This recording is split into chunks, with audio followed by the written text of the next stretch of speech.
Halo, halo, kembali saya ajak ngobrol dengan bersama Bung Rocky. Bung Rocky, akhirnya Pak Jokowi jawab juga tuh kritik Anies, tapi dia nggak jawab kritik Cak Imin yang lagi enak-enaknya di Jakarta suruh pindah ke hutan, bukan itu.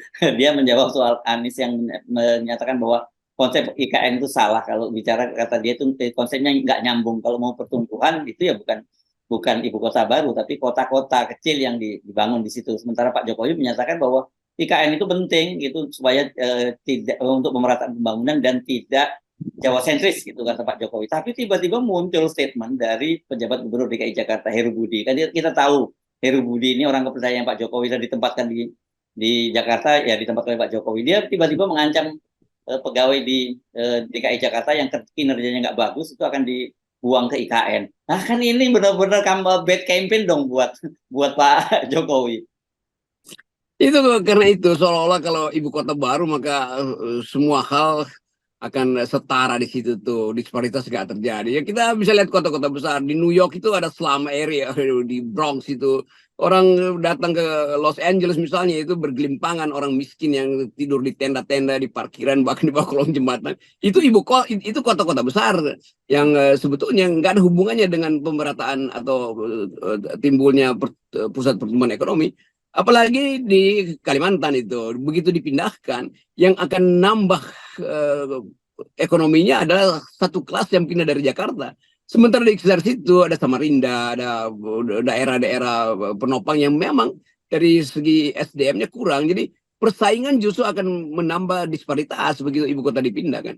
Kan pusat pertumbuhan itu bukan ibu kotanya, tetapi geng oligarki yang juga ikut pindah ke sana. Jadi hanya mereka sebetulnya yang akan menikmati fasilitas atau aspek pertumbuhan dengan dipindahkannya ibu kota. Jadi bukan rakyat yang akan mendapat berkah itu, tetap bahkan mungkin CSR yang diproduksi dari ibu kota itu balik-baliknya ke Solo tuh. Ya, dan ini kan penting misalnya dalam soal-soal semacam ini Gibran sebagai calon wakil presiden yang akan melanjutkan Pak Jokowi mestinya ngambil peran dong ya dalam soal ini ketika ada kandidat calon presiden lain yang mempersoalkan IKN dia harusnya yang speak up gitu, jangan dibiarkan bapaknya yang menjawab. Nah, itu juga tuh. Ini IKN ini udah jadi tema kampanye. Itu yang harus diketahui oleh Gibran. Bahwa dia yang mesti membela itu. Atau mungkin Gibran menganggap ya saya angkat aja bapak saya sebagai juru bicara IKN. Kan itu bedanya. Dan itu Jadi, yang kemudian menimbulkan banyak frustrasi dan Gubernur DKI juga akhirnya marah-marah itu. Kalau nggak produktif kita kirim ke IKN. Jadi seolah-olah IKN itu tempat hukuman akhirnya kan. ya, ya, Jadi ya, ya, ya. coba bayangkan misalnya tuh. Hmm. Jadi Gubernur DKI pun nggak ngerti bahwa IKN itu dipersiapkan justru supaya orang itu betah di situ. Justru jadi tempat menghukum. Kan bayangin tuh narasinya tuh. Ini apa isi kepala dari seorang pemimpin DKI kalau mengancam ASN itu kan. ASN mungkin lebih senang juga tuh. Ya memang itu baru ASN berpikir, oh kalau begitu memang IKN itu ada tempat yang buruk itu. Kenapa? Karena kita akan dihukum ke situ. Ya, ya. Tapi saya melihatnya justru ini sebenarnya menunjukkan alam bawah sadarnya begitu ya, yang hidup di kalangan di kepalanya Pak pejabat Gubernur DKI itu dan jangan-jangan saya kira isi kepala yang sama itu juga terjadi di pejabat-pejabat lain, cuman yang lain mungkin nggak berani ngomong atau tidak sempat keceplosan seperti Pak PJ Gubernur DKI yang orang dekatnya Pak Jokowi ini, atau jangan-jangan kan dia sekarang ini statusnya masih sekretaris presiden gitu, jadi dia tahu apa yang terjadi di dalam istana gitu. Ya itu betul itu istilahnya dia keceplosan. Dan itu bawah sadarnya itu yang bicara. Dia sendiri tahu bahwa nggak ada satupun ASN yang mau dipindahin ke ibu Ya. kota dengan ketidakpastian yang tinggi itu. Dan bahkan banyak Antoni Budiawan misalnya menulis tentang ya di kota-kota besar disparitasnya juga tinggi. Beijing, ya memang betul tuh. Satu waktu saya bikin riset kecil-kecilan di Beijing tuh dan Hmm. di depan istana apa namanya tuh Forbidden City. Tiananmen Oh, Square ya. itu ada dua kawasan yang sama dilihat dari luar karena temboknya dibikin sama itu, tapi begitu masuk di dalam sebelah kiri itu tempat yang sangat elit, sebelah kanan itu berantakan kayak di apa namanya tempat penampungan kosin-kosin bekas di Jakarta Timur kan. Jadi parah betul tuh soal semacam itu dan semua orang merasa bahwa seolah-olah IKN juga akan disulap sebagai kemewahan. Padahal sebetulnya di sekitar IKN akan bergelimpangan pedagang kaki lima yang mencari nafkah karena SDM-nya tidak ditata, dilatih. Tapi lebih dari itu mimpi Jokowi tentang IKN itu menyedot seluruh APBN kan. Dan kita bisa bayangkan bahwa orang berharap ada IKN, sementara kemarin kita bahas begitu banyak penderitaan rakyat di NTT, bahkan ada yang mau bunuh diri, ada yang terpaksa buat hidup itu jual panci, dan yang jadi ojol itu akhirnya harus berhenti karena motornya disita oleh rentenir kan. Itu kondisi-kondisi itu tuh yang tidak pernah dihitung oleh Pak Jokowi. Pak Jokowi hanya memamerkan semacam apa yang disebut menara Babel supaya orang lihat bahwa ya itu ada prestasi itu. Hal yang pernah ditulis oleh Peter Berger, The Pyramid of Sacrifice. Seolah ada piramida, tapi di dasar piramida itu bergelimpangan orang-orang yang dipaksa untuk kerja paksa tuh dan tidak menikmati hasil dari piramida. Begitu juga IKN. IKN ini akan jadi semacam piramida tuh, piramida Mesir. Iya, saya banyak mendengar memang terutama di ASN yang di departemen gitu yang kemungkinan besar mereka ini kan departemen yang paling awal akan dipindahkan ke IKN. Ini mereka bahkan banyak sekali awal itu kasak kusuk untuk pindah ke daerah, bahkan sampai pindah ke kabupaten mereka rela gitu. Yang penting mereka tidak dipindahkan ke IKN. Saya kira memang ini kalau mesti harus agak tangan besi gitu. Tapi jadi menurut saya memang betul-betul apa yang disampaikan oleh PJ Gubernur DKI Jakarta itu betul-betul bad campaign buat programnya Pak Jokowi. Ya, ini mestinya ada konsep untuk menuntun orang perlahan-lahan mencintai IKN. Yang dilakukan oleh pejabat gubernur justru mengancam bahwa IKN itu ada tempat pembuangan kan. Ini konsepnya kan gila tuh. Demikian juga kalau saya bertemu dengan aparat-aparat di daerah, bertemu di bandara atau di restoran di banyak tempat kabupaten di Jawa, itu semua bercerita hal yang sama. Nanti kita seperti apa kira-kira ya?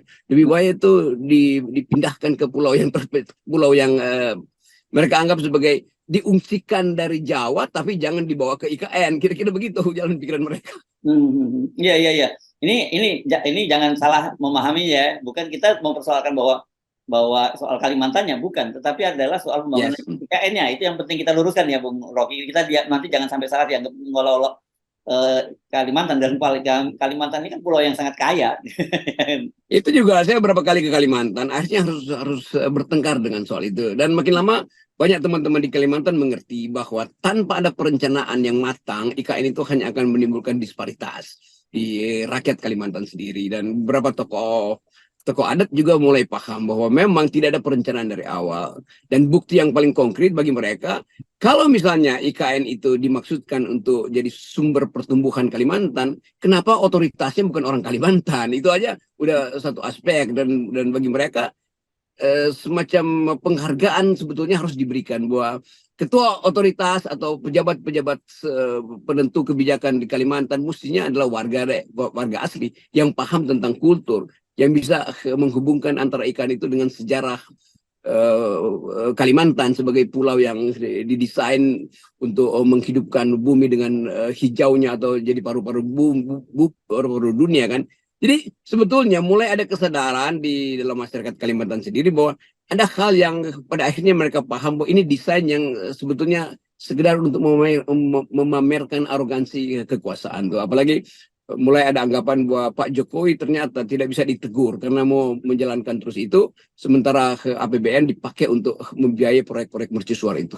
Ya, dan saya kira ini ya, Bung Rocky, sekedar mengingatkan kembali soal gagasan untuk memindahkan ibu kota ke Kalimantan kan sudah hidup sejak zaman Bung Karno ya. Bung Karno sendiri kan waktu itu malah menargetkan Palangkaraya yang akan jadi ya.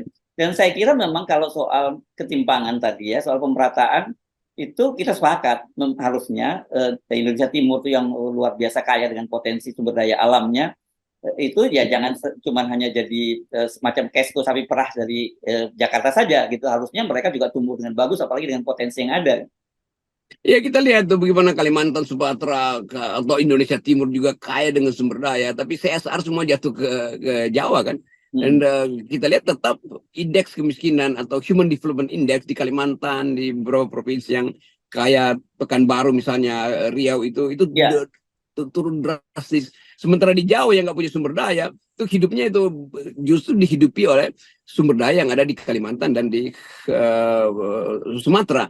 Jadi ketimpangan itu menunjukkan bahwa daerah itu tetap diperas oleh pusat kok, dan nggak ada semacam prinsip kalau misalnya daerah itu menuntut semacam otonomi, ini memang mereka berhak kan. Jadi adanya DPD justru harusnya kita mulai berpikir tentang satu Indonesia yang sifatnya Commonwealth itu, yang bahkan pernah kita berpikir bikin aja negara federal supaya hak daerah itu betul-betul dia kelola sendiri itu. Kalau sekarang itu seolah-olah otonomi, padahal semua sumber daya itu di tempat-tempat yang ada ekstraksi industri, bupatinya itu sekedar jadi peralatan dari oligarki yang ada di Jakarta kan. Kan itu yang terjadi begitu. Iya, ya. Dan saya kira kalau Pak Jokowi bicara soal pemerataan dan sebagainya, ini hanya semacam retorika saja. Karena kita ingat kan bagaimana sebenarnya Pak Jokowi itu ya ingin membangun legacy. Dan kalau kita lihat berbagai kebijakan-kebijakan yang diterapkan di IKN itu sebenarnya orientasinya bukan untuk bangsa Indonesia, karena dia jor-joran membuat regulasi yang mengundang investor asing. Bahkan kita ingat kan bagaimana Pak Jokowi membujuk warga Singapura untuk pindah ke IKN. Jadi kalau kita lihat dari sudut statistik misalnya itu kan investor asing berhitung kalau dia investasi di situ dikorup apa enggak tuh. Kan itu intinya, lepas dari stabilitas politik misalnya kan. Padahal investor itu cuma lihat satu angka misalnya, indeks korupsi kita itu 34. Itu artinya dari 100 orang Indonesia, 34 yang bersih. Sisanya 66 itu adalah koruptor. Maka investor langsung bikin kalkulasi, itu artinya birokrasinya 66% itu adalah koruptor. DPR tuh 70% adalah koruptor. Kan nggak mungkin mereka masuk dengan kalkulasi macam itu kan. Jadi selama indeks korupsi kita masih sangat tinggi, dan itu kita cuma bergerak 30-34 kan, itu artinya dari 100 orang Indonesia 70 orang adalah koruptor, cuma 30 yang bersih kan. Apalagi kalau kita tempelkan di situ keanggotaan partai politik, ya itu artinya semua partai politik itu koruptor. Dan nggak ada investor yang mau bertaruh dengan sifat koruptif dari partai-partai politik, apalagi birokrasi gitu. Jadi itu aja dasarnya. Sehingga nggak ada yang berminat untuk masuk ke IKN. Ya, saya cuma berdoa saja pertama buat Pak Heru ya, jangan sampai kemudian ini dia bakal di strap oleh Pak Jokowi karena menyebut dia IKN sebagai tempat buang hukuman. Yang kedua, orang Kalimantan juga akan merasa tersinggung gitu, seolah-olah mereka ini tempat pula sebagai pembuangan begitu, Bung Rocky. Mudah-mudahan nggak terjadi ya hal itu. Ya itu juga, itu cara membuat narasi kan. Ya, Gubernur DKI menganggap bahwa Kalimantan itu IKN adalah tempat penghukuman. Kan nggak boleh begitu tuh. Dan kita udah belajar dari kasus Edi Mulyadi segala macam tuh. Jadi bahkan Gubernur DKI tidak paham bahwa IKN. Nah sekarang dia balik, itu tempat penderitaan sebetulnya. Kan itu yang ngomong di Gubernur DKI ya. Ya, oke. Baik, Bung Rocky. Terima kasih. Tetap Bung Rocky. Ya. 100%, oke.